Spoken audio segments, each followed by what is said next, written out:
Allah za ka iya kona duniya a gaba ɗaya ba wannan da kake da za ki kashe ni wallahi na Saratu ki haƙuri.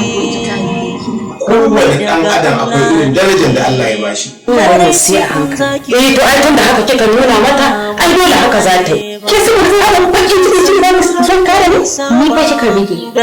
maki ce na bige ki ƙarya kike gidan kijin ganki duk munafincin da kike kulla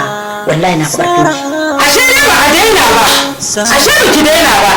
ashe har yanzu kina nan kina tsangwama wannan yarinya kina ci gaba da azabtar da ita a wani abu aiki asiri ki dai tuna akwai mutuwa akwai hisabi kuma wallahi ba ƙarya bane akwai ranar da Allah zai tsaye da ke sai kin ga irin cutar da ita da kike yi ai wannan gara kawai a je mu nemi turmi mu ajiye miki da tuna kawai ki ci gaba da wa'azi mu sai kin zama mai wa'azi karki tunanin wai ba dan ke kika haife ta ba shi yasa kike azabtar da ita Allah ya baki wallahi Allah ba zai baki ba